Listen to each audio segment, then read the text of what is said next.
everybody. We've had questions on the difference between pollen patties, fondant, and just protein powder. So quickly here, I'll give an idea on how to use them, when to use them, the differences between all three.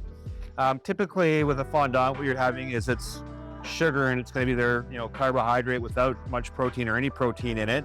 And so with bees, with their carbohydrate, they need to get through winter to create, to generate heat for themselves.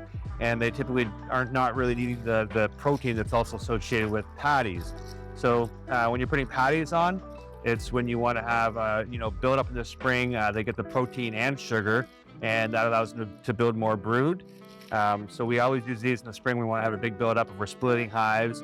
And the other time we've used them is in not too often, but in the fall we've been doing pollen trap collection, and we're wondering whether or not the bees had enough pollen. We put these on as insurance, but found that it wasn't really necessary, that enough pollen was getting through the trap. So queen ring, anytime you're doing queen ring or we're raising cells, we'll always have both of these in the hive. So when you're doing that, you want to give the hives every resource possible so they'll raise you good queens. So if we're doing queens, we'll have protein and the sugar in.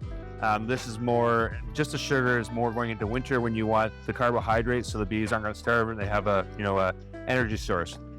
Now the powder, the protein powder, kind of falls in line with the patties. When you want to use this, you can make your own patties up. It's for people that want to make their own blends. So this is Feed Bee. It's got the protein in it that you need. So a lot of beekeepers will mix it with sugar and make like a candy board that goes across the whole top.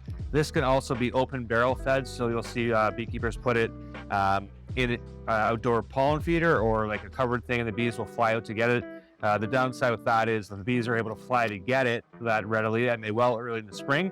So you can provide it that way, but usually by the time anything opens up and starts flowering it, they'll completely ignore this to go for the natural pollen.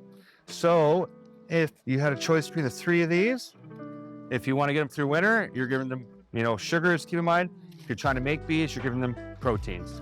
I hope that helps. Oh, maybe a little bit about how to put it on.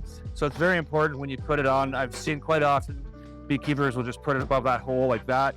Not as good, especially going into winter. In the spring, you might get away with that more. But what you want to do is when you're out there and you're checking your hives, typically when you're putting on any of these products, the weather's cooler. And so the bees are in here clustered.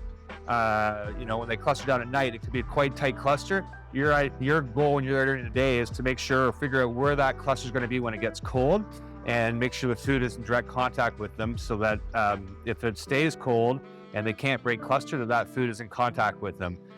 So when we open it up, if the bees are all around, covering the whole box, we'll kind of just go have a good look to see where we think the queen might be closest to, because sometimes they're not in the middle.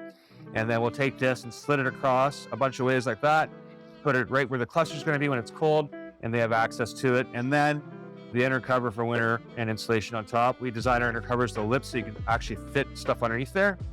And same with this pollen patty, you'd want to put it where the bees are. The rule of thumb with these are, if we get an idea how big the cluster is, if the cluster is covering the whole box, goes from here to here, we'll put 3 patties on. If the cluster is smaller, you may be wasting your time putting anything on, but we'll put enough just to cover the cluster. So a little bit about how to put it on, a little bit when to use it. Hopefully that helps.